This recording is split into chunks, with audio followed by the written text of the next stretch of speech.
በስተመጨረሻም እርግብ ካለችበት ቦታ በመውጣት ይህ ነገር ለኔ አይጠቅምም፣ ስለዚህ ጓደኛዬ እባክሽን እኔና አንቺ ሁለታችንም እጃችን መስጠት ይኖርብናል ስትልም ተናገረኝ።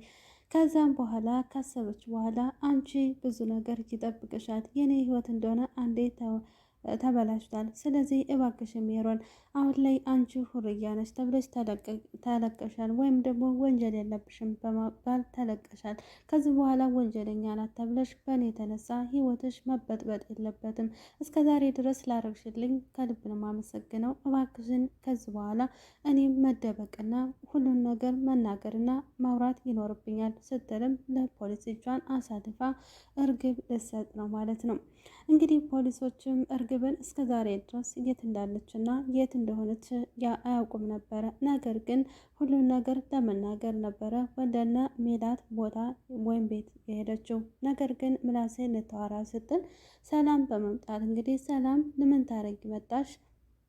ማለትም ይህን ሁሉ በደሎችና ስቃዮችን በአንቺ የተነሳ ህይወታችን መስቀልቅል በማለቱ እያወቀ እንዴት ቤታችን ድረስ ደፍረሽ ትመጫለሽ? በማለት እንግዲህ ታልገደልኩሽ በማለት ድንጋይ አንስታ አናቷን ልፈነክታት ነበረ። ነገር ግን ምስጢር ልትናገር ነበረ። ማለትም እንግዲህ እርግብ ምን አይነት ምስጢር ልታወራት ነበረ ለምላሴ። ነገር ግን ሰላም ትዕግስት የላትም ምንም ነገር። ስለዚህ አሁን ላይ ምን ታርግን የመጣች በማለት ነበረ ያን ምስጢር ሳትናገር የሄደች። ሜላት እንግዲህ አሁን ላይ በጣም ታሳዝናለች። እስር ቤት እንግዲህ ሀብታም መሆን በጣም ከባድ ነው። ሀብታም ሆንና በገንዘብ ሁሉን ነገር እንገዛለን ማለት አይደለም። ስለዚህ ሜላት አሁን ላይ ባዩሽ እንዴት እንደሞተች እና ማን እንደገደላት የምታውቀው ሜሮን ነው በማለትም ትናገራለች። ሜሮን ግን እኔ አላውቅም፣ የማውቀው ነገር የለም ስለ ባዩሽ ምንም ነገር አላውቅም፣ ስለዚህ እኔ አያገባኝ በማለትና ምንም ነገር ወንጀል ስለሌለባት ከእስር ቤት እንዴት በምን ምክንያት ወጥታለች፣ ስለዚህ ማን የገደላት የሚለውን ነገር ማንስ እንደገደላትና ከማን ጋር ባዩሽ እንደምትስማማና ብዙ ነገር እንደምታደርግ ታውቃለች። ሀና የአዝራን ፍቅር ተቀብላ አሁን ላይ ድጋሚ ተመልሰዋል። ነገር ግን የአዝራ ፍቅረኛ የነበረችዋ የድሯ አሁን ላይ ከአዝራ ብትርቅ ይሻላል፣ ያለበዛ ግን ምሰራላችሁን እኔ እሰራለሁ በማለትም ስትናገር ነበረ። ከዛም ሰላምዬ እንግዲህ አዝራን ከዚህ በኋላ ሰላምን ሀንዬን የምታስከፋት ወይም ደግሞ የምታስቀይማት ወይም ደግሞ የሆነ ነገር አድርጋት የምትርቃት ከሆነ እኔ ነኝ እምገልህ ወይም ደግሞ የምጨርስ ካንተ ከጠፋ ወይም ደግሞ ከተጣላችሁ በኋላ ብዙ ነገሮችን አሳልፋለች፣ ተበድላለች፣ አልቅሳለች። እንዲሁም ደግሞ የምትወደውንና የምታከብረውን እንዳይኗ ብሌን የምትሳሰለትን ወንድሟ ብላሴንም በእሷ የተነሳ ተጣልተው ነበረ። ስለዚህ ምንም ነገር መብላት መጠጣት አትችልም፣ ቤተሰቦቿን አስበልጣ ነው አንተን የምትወድ። ስለዚህ ከዚህ በኋላ ይህን ደስታዋን ይሄ ፈገግቷን ብትነፍገው ግን እኔ ነኝ በምጨርስ የምገልህ በማለት ለአዝራ አስጠንቅቀዋለች።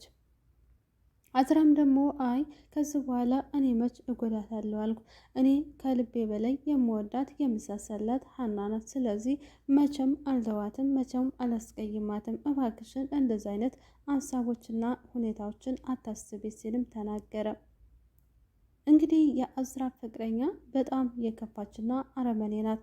ስለዚህ እባክሽን አንቺ ከዚህ በኋላ አዝራ የማትለይ ከሆነ እኔ ነኝ የምጨርሰሽ። ስለዚህ ገና ታሁኑ ልንገርሽ፣ አንቺ እንደፈለገሽ መሆን ትችያለሽ፣ አዝራዬን ግን ተይልኝ ስትላትም ኧረ እባክሽ እኔ ከአንቺ በፊት እኮ እኔን ነው ያወቀኝ ወይም ደግሞ የወደደኝ። ስለዚህ በፍቅራችን የምትገቢ ከሆነ እኔ የአባቷ ልጅ ነኝ። የአባቷ ልጅ ደግሞ ሀና የማታረገው ነገር የላትም። ስለዚህ ማን እንደሆንኩኝ የዛኔ አሳይሻለሁ።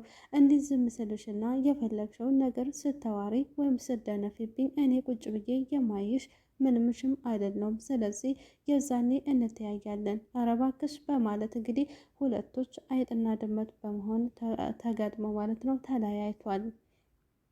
ተምቹ በጣም ያሳዝናል። ተምቹና ያሲር እንግዲህ በጣም የሚዋደዱ መልካም ወንድሞችና እንዲሁም ደግሞ ጎዳና ላይ ያገናኛቸው በጣም ብዙ ፈተና ችግሮችን አሳልፈው የሀናን ህይወት የቀየሩ ናቸው። ነገር ግን በፍቅር የተነሳ ወይም ደግሞ ያን በፍቅር ይህም በፍቅር በብዙ ነገር ውስጥ ተለያዩ። አሁን ላይ ግን የት እንዳሉ እንኳን አይታወቅም። አቶ ኖላዊ እንግዲህ አሁን ላይ የሀናን ጉዳይ እንዴት ማድረግ እንዳለበት በጣም ግራ ገብቶታል።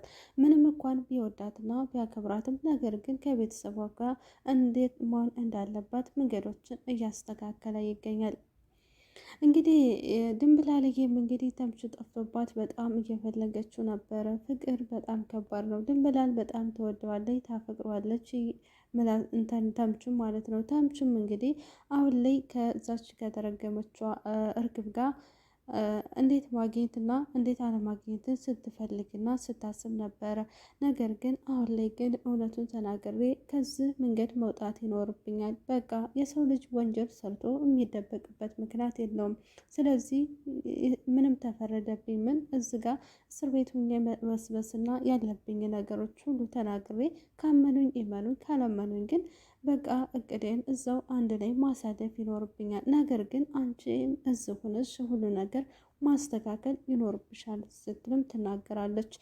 ፖሊሶች ግን በጣም ነው የሚያናድዱ። አሁን ላይ እርግብን እንዴት አዲስ አበባ ቦታው ላይ ሆና እንዴት መያዝ አልቻሉም በማለት ወይዘሮ ሜላትም ብትነግራቸውም ነገር ግን ሁሉን ነገር ያቀድነውና ያሰብነው አሁን ላይ እንዴት መገኘት እንዳለባት እና ለማለባትን አዘገናኝተን ነው መያዝ ያለብን በማለትም እንግዲህ እነ እርግብና ጓደኛዋ ተደብቀው እየተመለከቷት ነበር። ነገር ግን አሁን ላይ ምንም ነገር ሊያገኙ አልቻሉም።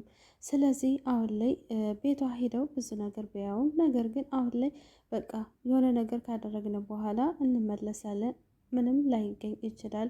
አሁን ሁርያ ወይም ደግሞ እንደፈለጋቸው እየተዝናኑና ምንም ነገር የሆኑ መስለው ምንም ላያደርጉ ይችላሉ። ስለዚህ አንድ ቀን እዚህ ቤት መተን መያዝ ይኖርብናል በማለት እንግዲህ ሜሮንን እንዴት መያዝ እንዳለባቸው አቅደው ወደ ቤታቸው ይመለሳሉ።